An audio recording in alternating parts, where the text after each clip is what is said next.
시청자 여러분 안녕하십니까? JJC 내신 뉴스 시작합니다.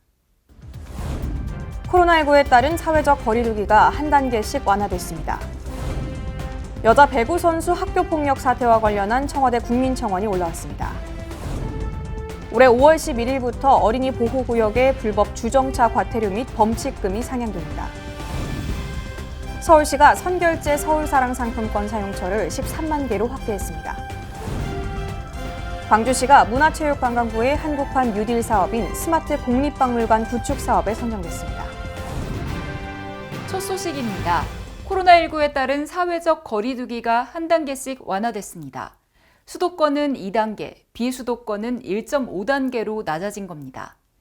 이에 따라 다중이용시설의 영업 제한이 대폭 풀리게 됐으며 지난 수개월 동안 한계 상황에 몰린 자영업자들과 소상공인들의 숨통도 어느 정도 트일 것으로 기대되는데요. 현 상황에 대한 각 언론사들의 의견 살펴봅니다. 먼저 A일보는 이번에 사회적 거리두기 완화가 국민들에게 잘못된 신호로 읽히는 결과로 이어져서는 안 된다며 다중이용시설 영업시간 제한이 완화됐다고 해서 긴장의 끈을 놓아서는 안 된다고 말했습니다. 이어서 B일보는 이번 거리두기 단계 하향 조정은 코로나19 장기화로 인한 서민 경제의 어려움과 사회적 피로감 등을 동시에 고려한 불가피한 결정이라고 평가했습니다. 방역에 있어서 자율과 책임이 더 중요해지고 있다며 자율과 책임의 방역 체계가 자리 잡는다면 우리는 코로나19 종식과 경제 살리기를 동시에 앞당길 수 있다는 의견을 전했습니다. 마지막으로 C일보는 이렇게 일상생활에 불편을 덜게 된 건 다행이지만 이번 완화 조치가 재확산을 부를 수 있다는 경계의 목소리도 크다고 우려했습니다. 이어서 지속 가능한 방역과 일상의 영위를 위해서는 당국의 역할이 무엇보다 중요하다며 국민 모두가 방역의 주체라는 인식 아래 거리두기를 완화할수록 방역 수칙은 더욱 철저히 지켜야 한다고 강조했습니다. 정부가 방역의 대원칙인 선제적 조치, 보수적 완화의 기조를 거스르면서까지 거리두기의 단계를 내린 만큼 시민들의 어깨는 더욱 무거워졌습니다. 자영업자들은 영업에 앞서 손소독제 비치, 마스크 착용 등 철저한 방역 조치를 우선해야 함을 잊지 말아야 합니다. 이번 사회적 거리두기 완화와 백신 접종이 코로나19 국면 대전환의 계기가 되길 바랍니다. 국민이 물으면 정부가 답하는 국민청원. 국정 현안과 관련해 누구나 청원을 제기하고 국민 다수의 목소리를 모을 수 있는데요. 20만 명 이상의 동의를 받으면 정부와 청와대 관계자들의 답변을 받게 됩니다. 오늘 소개해드릴 내용은 여자 배구 선수 학교폭력 사태에 엄정 대응해달라는 청원입니다. 여자 프로배구 흥국생명 이재영, 이다영 쌍둥이 자매의 학교폭력 논란과 관련해 진상규명을 촉구하는 청와대 국민청원이 올라왔습니다. 청원자는 대한민국의 한 사람으로서 더 이상 체육계에서 일어나는 폭력과 범죄에 대해 지켜보고 있을 수 없어서 이렇게 청원한다고 말했습니다. 이어 하지만 구단과 배구연맹은 이를 방관하고 한국배구연맹은 배구연맹 차원의 조사나 징계조차 없다며 이는 단순히 개인의 문제가 아닌 우리나라 체육계의 신뢰와 도덕성의 문제라고 강조했습니다. 또한 야구구단 및 협회들도 최근에 학교폭력 사실이 드러난 선수들에 대한 제명 및 지명 철회 등 강력하고 당연한 조치를 행했던 것처럼 만약 여자 배구 선수들의 학교폭력이 사실이면 배구연맹은 해당 선수들에 대한 영구 제명을 해야 할 것이라고 말했는데요. 이어서 더군다나 우리나라 배구를 대표하는 스타 선수라면 이는 더욱이 간과할 수 없는 문제라고 주장했습니다. 청원자는 문체부를 통한 국가 차원에서의 조사가 필요하다며 우리는 한 사람의 국민으로서 이러한 문제에 대해 같이 고민하고 실질적인 행동을 취해야 할 것이라고 말했습니다. 마지막으로 단순히 개인적인 해결이 아닌 제대로 된 조사와 엄정한 처벌만이 같은 문제가 발생하는 것을 막을 수 있는 유일한 방법이라고 덧붙였습니다. 해당 청원에는 16일 오후 1시를 기준으로 약 11만 명이 동의했습니다. 수도권 소식입니다. 전국적으로 어린이 보호구역이 늘어난 만큼 운전자들이 어린이 보호구역을 특별하게 인식하고 어린이들을 보호하는 배려 운전을 하는 자세가 필요합니다. 올해 5월 11일부터 어린이 보호구역의 불법 주정차 과태료 및 범칙금이 기존 일반 도로의 2배에서 3배로 상향되는데요. 자세한 내용 전해드립니다. 불법 주정차로 인한 시야 가림으로 어린이 보호구역 내 교통사고가 지속적으로 발생하고 있습니다. 이를 방지하기 위해 어린이 보호구역 주정차 위반에 대한 과태료가 상향 조정됩니다. 현재는 일반 도로의 2배 수준인 승합차 9만 원, 승용차 8만 원의 과태료를 부과했습니다. 하지만 2021년 5월 11일부터는 일반 도로의 3배 수준인 승합차 13만 원, 승용차 12만 원을 부과합니다. 전국적으로 어린이 보호구역이 늘어나고 있고 불법 주정차뿐 아니라 제한속도 등 모든 분야에서 규정이 강화됩니다. 정부는 지속적인 투자와 체계적 점검을 통해 어린이가 안전한 나라를 만들어가겠다는 계획입니다. 서울시가 코로나19 사회적 거리두기 영업 제한 업종의 소상공인을 돕기 위해 선결제 서울사랑 상품권 사용처를 13만 개로 확대했습니다. 기존 선결제 상품권 사용처는 1만 개, 결제 기간은 1월 31일까지였습니다. 이번 선결제 상품권 개편으로 사용처는 코로나19 사회적 거리두기 피해 업종의 제로페이 가맹점 13만 개로 확대됐습니다. 결제 기간도 3월 말까지로 늘어났고 소비자 혜택은 기존 상품권 10% 할인 구매에 결제 시 10% 페이백까지 받을 수 있어 20%의 할인 혜택을 누릴 수 있게 됐습니다. 페이백 대상 가맹점 여부는 제로페이 모바일 상품권 사이트나 제로페이 가맹점 찾기 공식 앱 지맵에서 확인할 수 있습니다. 또 선결제 상품권은 비대면 QR 결제도 가능해 소비자는 참여업소에 직접 방문해 결제하지 않고 웹에서 QR코드를 인식해 결제할 수 있습니다. 비대면 QR 결제는 제로페이 모바일 상품권 웹사이트에서 지원합니다. 선결제 상품권은 비플 제로페이, 체크페이, 페이코 등 16개 간편결제 앱에서 구매할 수 있습니다. 마포구가 유아들이 숲에서 자연과 교감하며 마음껏 뛰어놀 수 있도록 조성한 매봉산 유아 숲체험원의 개장 준비를 마쳤습니다. 마포구가 유아들이 숲에서 자연과 교감하며 뛰어놀 수 있는 기회를 제공하기 위해 매봉산 유아숲 체험원을 조성해 3월 정식 개장합니다. 서울시로부터 사업비 2억 원을 지원받아 매봉산 속 경사가 완만한 곳에 10,000제곱미터 규모로 기존 지형과 자연 소재를 최대한 활용해 조성했으며 도심에 익숙한 어린이들이 자연을 배우고 체험하며 즐길 수 있는 시설이 구비되어 있습니다. 하늘을 나는 짚라인 마당, 숲에서 자연을 배우는 자연체험 마당, 밧줄을 이용한 놀이를 통해 창의력을 자극하는 밧줄놀이 마당, 기존 지형을 활용해 오르고 내리기가 가능한 경사놀이 마당 등 크게 4가지 주제로 나눠져 있습니다. 마포구는 신규 개장을 앞두고 유아숲 체험원 정기 프로그램에 참여할 어린이집과 유치원 총 27개소를 모집 중이며 참여자들은 3월부터 12월까지 주중 10시부터 오후 4시까지 유아숲 체험원을 이용할 수 있습니다. 또한 유아숲 지도사 1명을 상시 배치해 낙엽, 꽃 등 자연 속에서 볼거리를 찾는 숲속 생태 관찰, 자연물을 이용한 만들기 등 다양한 교육 프로그램을 진행할 예정입니다. 의왕시는 지난 2일 의왕 시니어클럽과 아름채 노인복지관, 사랑채 노인복지관이 참여하는 스마트 기억 이음교실 업무 협약을 체결했습니다. 스마트 기억 이음교실은 노인 일자리 사업을 통해 스마트폰과 SNS 활용 교육을 이수한 스마트 매니저가 각 반의 단위위대 비대면으로 진행하는 치매 예방 교육 프로그램입니다.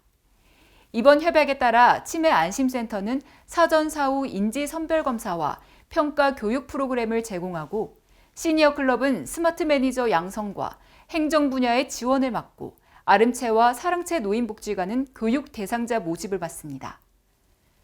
3월 중순 교육 시작에 앞서 대상자 모집과 1:1 인지 선별 검사, 스마트폰 사용법, 프로그램 운영 계획 등에 대한 시니어 클럽의 각 반 담임인 스마트 매니저와의 설명회를 가질 예정입니다. 김상돈 시장은 이번 협약을 통해 어르신들의 두뇌 건강과 인지 능력 향상이 기대된다고 밝히며 우리 시가 대표적인 치매 안심 도시로 발돋움하는 기회가 되길 바란다고 말했습니다. 한편 스마트 기억 이음교실 참여를 원하는 어르신은 의왕시 보건소 치매 안심센터나 아름채 사랑채 노인복지관으로 문의하면 됩니다. 광역시 소식입니다. 청년들이 바라는 대전의 내일은 어떤 모습일까요? 대전시가 청년들의 목소리에 귀 기울이기 위해 운영하고 있는 대전 청년 정책 네트워크가 새로운 청년 활동가의 참여를 기다립니다. 대전시가 2월 15일부터 26일까지 대전 청년 정책 네트워크 4기 회원을 모집합니다. 대청넷은 청년들의 시정 참여를 확대하고 청년이 직접 의제 발굴과 정책 연구에 참여해 도시의 더 나은 미래를 설계해 나가는 대전시 정책 네트워크입니다. 이번 대청넷 4기 회원은 청년 활동과 사회적 문제에 관심 있는 만 18세부터 39세까지의 청년이면 누구나 참여할 수 있으며 신청은 온라인으로 가능합니다.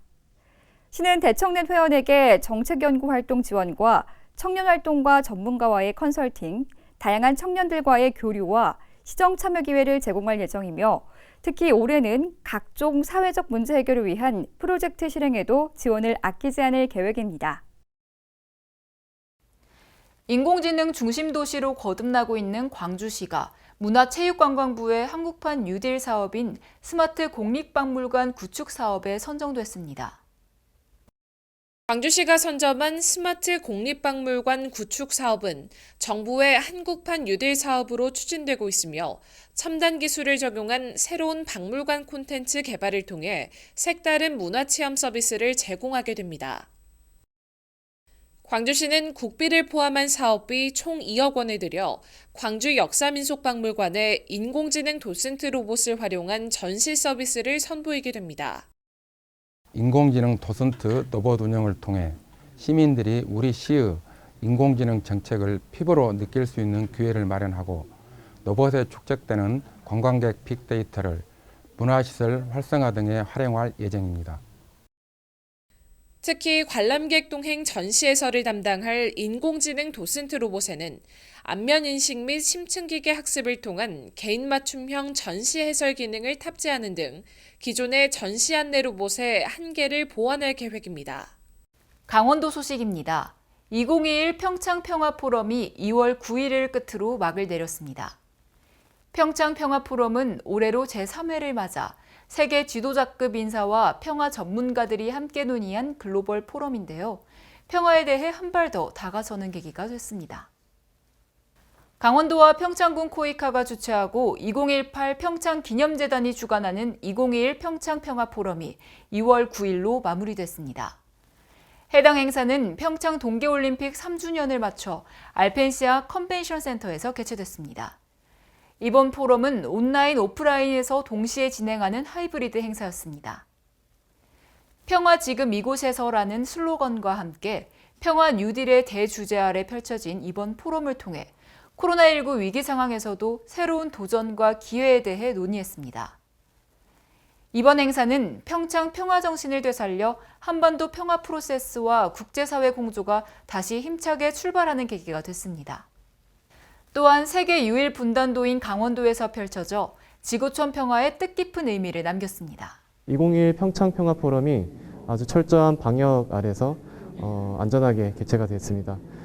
특히 이번 포럼에서는 남북 축산 교류와 스포츠 과학에 대한 평창군 주최 세션이 개최되어서 많은 이목을 끌었습니다. 지방정부와 시민사회, 공공기관과 더불어 국제기구가 한자리에 모여 지난 한 해를 돌이켜보며 새해 의제와 과제를 점검하는 시간도 가졌습니다. 평화올림픽의 대명사인 평창의 의미를 살려 평화 플랫폼으로 자리매김하는 것을 목표로 이번 포럼을 진행했습니다. 스포츠 세션을 포함한 총 5가지 핵심 의제로 진행됐으며 경제, 스포츠, DMZ 평화지대, UN 지속가능 발전 목표, 공공외교로 이뤄졌습니다.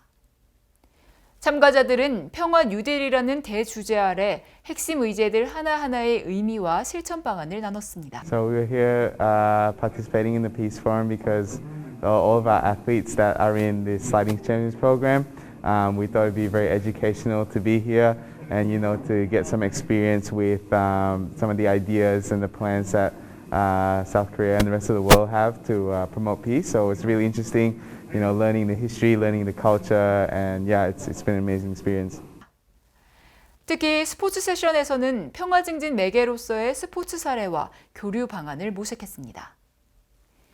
2024 강원 동계 청소년 올림픽을 앞두고 남북 공동 개최 가능성도 열어두고 있습니다.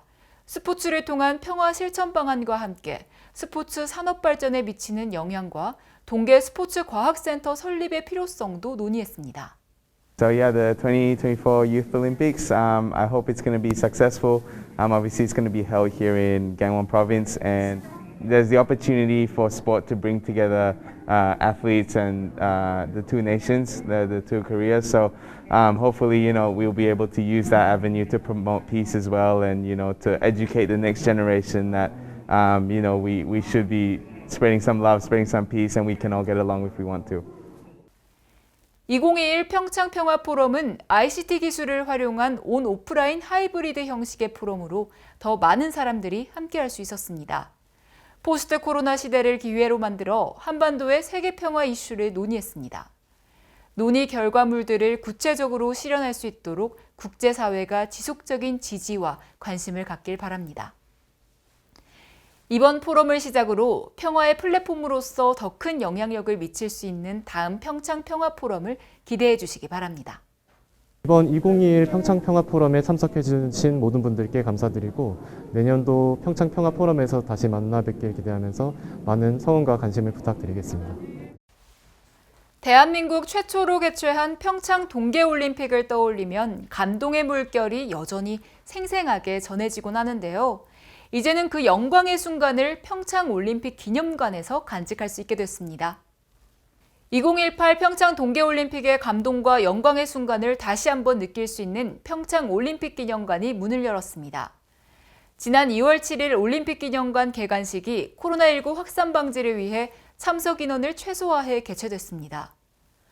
50억 원을 투입해 평창올림픽 개폐회식장을 리모델링한 기념관은 지상 3층 규모로 조성됐습니다. 상설 전시실, 세미나실, 뮤지엄숍, 옥상 전망대 등을 갖췄습니다. 전시 공간은 올림픽의 순간들이라는 큰 주제로 동계올림픽의 역사와 2018 평창 동계올림픽 패럴림픽의 이해, 올림픽 유치 여정, 하나된 열정, 그 겨울의 강원도 등 4개로 구성해 당시의 현장감과 추억, 감동을 느낄 수 있습니다. 특히 역대 동계올림픽 기념메달과 성화봉 모형 등 800여 점의 기념품을 전시해 기억될 수 있는 공간으로 꾸몄습니다. 또한 청룡, 백호, 현무, 주작 등 대형 유물과 조형물을 포토존으로 마련했으며 누구나 무료로 관람이 가능합니다. 평창군이 영농 시기에 맞춰 농업 경영체에 등록된 농작물 재배 필지를 소유한 농가를 대상으로 유기질 비료를 공급하겠다고 밝혔습니다. 평창군은 영농 시기에 맞춰 농업 경영체에 등록된 농작물 재배 필지를 소유한 3,982개 농가를 대상으로 47,342톤의 유기질 비료를 공급합니다. 농업 경영체에 등록된 필지를 소유하면서 당초 사업을 신청하지 못한 농업인은 1월 중 군비 자체 사업 2차 추가 신청을 통해 확정됐으며 살포 희망 시기에 맞춰 적기 공급으로 금년도 영농에 차질이 없도록 할 계획입니다. 공급은 지역 농협을 통해 2월 중순부터 실시하며 농가에서 신청 시 희망한 해당 지역 농협에서 일괄 공급하므로 영농기 이전에 인수받아 살포하면 됩니다. 횡성군이 지역 주민과 역사 이용객에게 관광, 문화, 휴식 공간을 제공하기 위해 횡성역 거점 지역 기반시설 조성 사업을 본격 추진합니다. 횡성군이 횡성역 거점 지역 기반시설 조성 사업을 추진하고 있습니다. 이번 사업은 새로운 교통 관문인 KTX 횡성 역사 주변 지역에 체계적인 기반시설을 조성하기 위한 것으로 2018년 1월 국토교통부 지역개발사업에 선정되었습니다. 횡성 역사 앞 48,829제곱미터 부지에 사업비 71억 원을 투입하여 역사광장, 주차장, 소공원, 생태공원 등을 조성하게 됩니다. 횡성군은 2020년 상반기 제반 행정 절차를 모두 완료하고 지난해 8월 공사를 착수해 올해 12월 공사를 완료할 예정입니다. 충청도 소식입니다. 충청북도는 올해 상반기 확정될 예정인 정부의 공항개발 종합계획에 청주국제공항 활성화를 위한 핵심 기반시설 확충을 반영하기 위해 총력을 기울이고 있습니다. 이 계획은 공항별 사업을 구체화해 포괄적으로 명시하는 만큼 사업이 계획에 명시돼야 추진할 수 있는 근거가 마련되는 셈입니다. 반영에 공을 들이는 사업은 중부권 거점공항으로 재도약하기 위한 행정수도 관문공항 지정과 활주로 연장, 국제선 여객터미널 독립청사 건립 등으로 청주공항과 협조해 반드시 반영될 수 있도록 최선을 다할 방침입니다. 보령시 치매 안심센터가 2월 한 달을 치매 조기 검진 집중의 달로 정하고 치매 조기 검진 홍보에 나섰습니다. 이번 행사는 치매 극복, 코로나 극복을 주제로 진행되며 만 60세 이상의 검진자를 대상으로 방역 및 위생용품 꾸러미를 제공합니다. 한편 보령시 치매안심센터는 치매 환자 조기 발견을 위해 매년 만 60세 이상 시민을 대상으로 치매 조기 검진 사업을 실시하고 있습니다. 치매 조기 검진 검사 방법은 인지 선별 검사와 진단 검사, 감별 검사 등 총 3단계로 이루어지며 검진 비용은 소득 기준에 상관없이 전액 무료로 진행됩니다. 보령시는 치매 조기 발견의 중요성을 강조하며 관내 만 60세 이상 시민의 치매 검진을 독려하고 있습니다. 경상도 소식입니다. 양산시 청년들의 다양한 활동을 지원하기 위한 거점 공간인 청년센터를 조성하고 청년 정책도 본격화합니다. 양산시 동면 석산리에 있는 도시통합관제센터 1층 유휴 공간을 리모델링해 조성되는 청년센터는 지난 12월 경남도 주관 청년터 조성사업 공모에 선정되면서 도비 2억 5천만 원, 시비 1억 5천만 원을 들여 올 하반기 개소할 계획입니다. 여기에는 자율적 모임이나 동아리, 스터디 활동이 가능한 스터디 공간, 취창업 프로그램 교육실, 세미나실 등을 갖춰 청년 간 소통을 활성화하고 청년들의 활동 거점 공간이 될 것으로 기대하고 있습니다. 이 같은 청년센터 조성을 비롯해 청년 기본 계획을 마련한 양산시는 자신만만 청년이 당당하게 꿈꾸는 양산을 청년 정책 비전으로 설정하고 3대 전략인 청년의 자립, 생활, 참여 사업에 5년간 약 200억 원의 예산을 투입할 계획입니다. 전라도 소식입니다. 여수시와 유관기관이 연계해 매주 금요일을 사랑의 플라워데이로 지정해 사무실 꽃 생활화 운동을 펼치고 있습니다. 사회적 거리두기 장기화로 학교 졸업식과 같은 행사가 취소되면서 화훼 농가의 어려움을 해결하기 위해 꽃 사주기 운동을 추진하고 있습니다. 매주 수요일까지 시농업정책과로 신청하면 화훼 농가에서 재배한 안개꽃과 알스트로베리아 꽃을 매주 금요일마다 해당 기간으로 직접 배송합니다. 코로나19가 장기화되면서 소상공인 등 많은 시민들이 피해를 입고 있습니다. 이에 전주시는 영업용, 산업용 상하수도 요금을 3개월간 전액 감면하기로 했습니다. 보도에 황인화 기자입니다. 전주시가 코로나19 장기화로 소상공인과 위기업종을 돕기 위해 모든 영업용과 산업용 상하수도 요금을 3개월간 전액 감면에 나섰습니다. 김승수 전주시장은 기자회견을 열어 코로나19로 피해 입은 소상공인들의 경제 안정을 돕고 정부 3차 재난지원금의 사각지대를 해소하기 위해 7개 분야 총 152억 3천만 원 규모의 전주형 3차 재난지원금을 지급한다고 밝혔습니다. 시는 이번 재난지원금으로 벼랑 끝에 서 있는 소상공인과 위기업종 종사자 약 5만 6천 명이 코로나19를 이겨낼 동력을 얻을 수 있을 것으로 기대하고 있습니다. 김승수 전주시장은 발표 직후 곧바로 지급을 시작해서 설명절 전에 지원 혜택을 받을 수 있도록 최선을 다하겠다고 말했습니다. 지금까지 전북에서 황인혜였습니다. 익산시와 익산시 기독교연합회가 코로나19에 대응하기 위해 자발적인 참여와 협조에 나섰습니다. 강석훈 기자의 보도입니다. 익산시와 익산시 기독교연합회가 자발적 선제적 방역을 통한 코로나19 대응을 위해 나섰습니다. 이날 협약은 코로나19 방역의 핵심이 시민들의 자발적인 참여와 협조라는 점을 인식하고 양측이 참여하는 협의체를 주축으로 솔선수범해 코로나19에 대응하기 위해 마련됐습니다. 특히 최근 일부 교회와 IM 선교회 등에서 집단 감염이 확산됨에 따라 교회의 자발적인 사회적 거리두기 참여를 이끌 수 있는 계기가 되고 이를 통해 지역사회 내 보다 촘촘한 방역망이 구축될 것으로 기대되고 있습니다. 이번 협약을 통한 자발적 방역에는 익산시 기독교연합회에 소속된 교회 670여 곳이 참여할 예정입니다. 정원유 익산시장은 전국 최초로 진행된 이번 협약을 계기로 시민들의 방역수칙 준수가 생활화돼 지역 내 코로나19를 선제적으로 차단할 수 있길 바란다고 말했습니다. 지금까지 전북에서 강석훈이었습니다. 전북 진안군이 식물에 필요한 각종 유기 양분을 공급해 생산을 촉진시키는 농업용 유용 미생물 500톤을 관내 농업 현장에 무상으로 공급합니다. 황인아 기자가 자세한 내용 취재했습니다.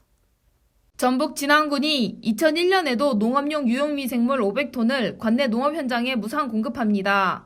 유용미생물은 식물에 필요한 각종 유기양분을 공급하여 생장을 촉진시키고 가축의 장내에 정착해 사료의 소화와 흡수를 도와주어 생산성을 향상시키며 토양 개선, 악취 제거 등의 효과가 있습니다. 군은 미생물 활용도가 높아지고 농가 수요가 증가함에 따라 정기적으로 미생물 품질 검사도 실시할 계획입니다.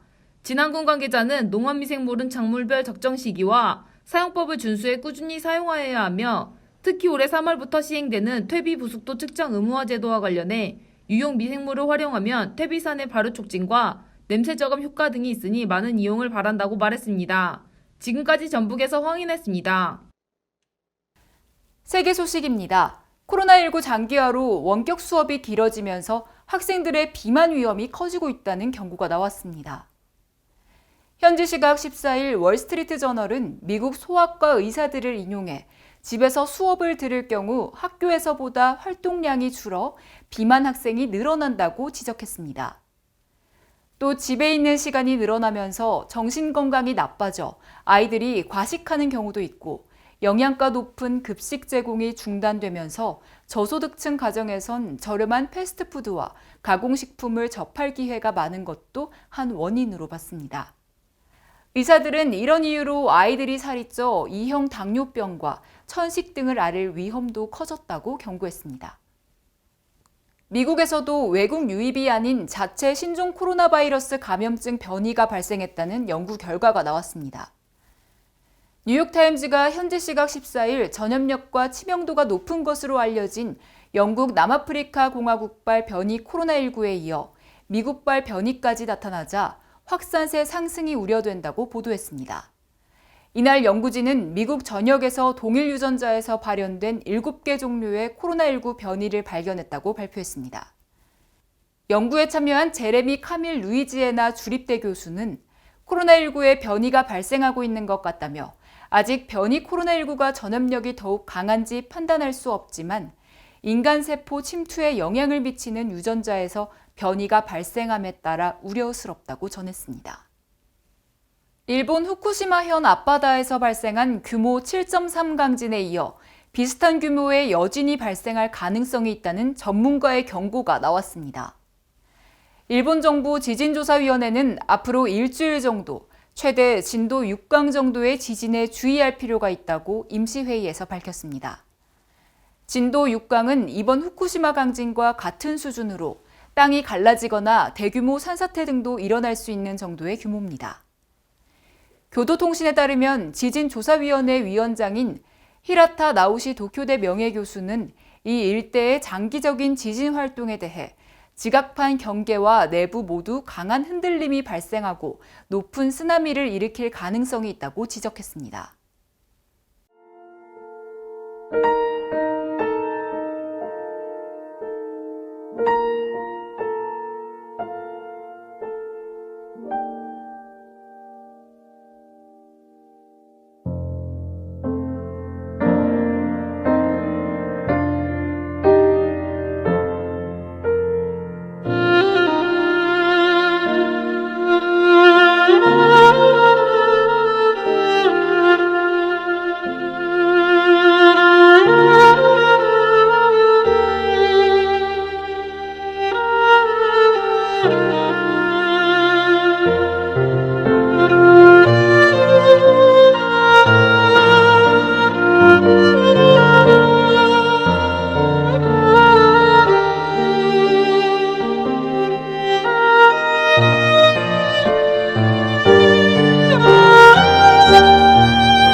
설 연휴가 끝나자 코로나 바이러스 재확산 우려가 이어지고 있습니다.